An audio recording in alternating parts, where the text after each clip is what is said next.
આજે તો સવારે કોલેજનો મેઇન ગેટ જ બંધ હતો. एक सेकंड.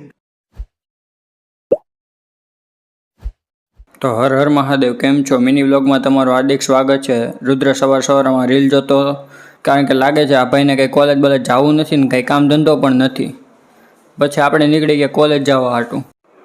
કોલેજ જવા માટે નીકળ્યા તો ખરા, ત્યાં તો રુદ્ર એનો સ્ક્રીન ટાઈમ બતાવતો હતો.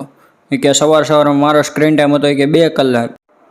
રુદ્રનો સ્ક્રીન ટાઈમ જોઈને આપણે નીકળી ગયા. આપણી મર્સિડીસ આવી ગઈ, તો આપણી મર્સિડીસમાં બેસી ગયા. તો આપણે મર્સિડીસમાં બેસીને આપણે પૂગી ગયા કોલેજ.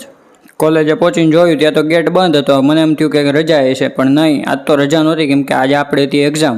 પછી તો કોલેજનો ગેટ બંધ હતો એટલે આપણે પાછળથી નીકળી ગયા કોલેજની અંદર જવા માટે. કોલેજની અંદર પહોંચ્યા ત્યાં તો આપણનો ભાઈબંધ મળી ગયો શ્લોક. પછી આવ્યો ને આપણે કહી દીધા રામ રામ ને. પછી મળી ગયો આયુષને રામ રામ કહીને ત્યાં તો કૈલાશ આવી ગયો.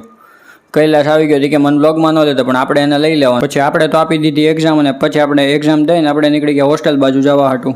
ને આજ તો એમટીએસમાં બહુ ટ્રાફિક હતી. પછી તો જોયું તો બહાર તડકો એવો હતો, કેમ કે ઉનાળો ચાલુ થઈ ગયો. અમદાવાદમાં ઉનાળો એટલે ભાઈ ગજબ ઉનાળો. ઉનાળામાં તાપ બહુ લાગે એટલે પછી હવે આપણે માથે ઉઠેલી ટોપી પહેરીને આપણે પછી નીકળી ગયા હોસ્ટેલ બાજુ જવા હાટું.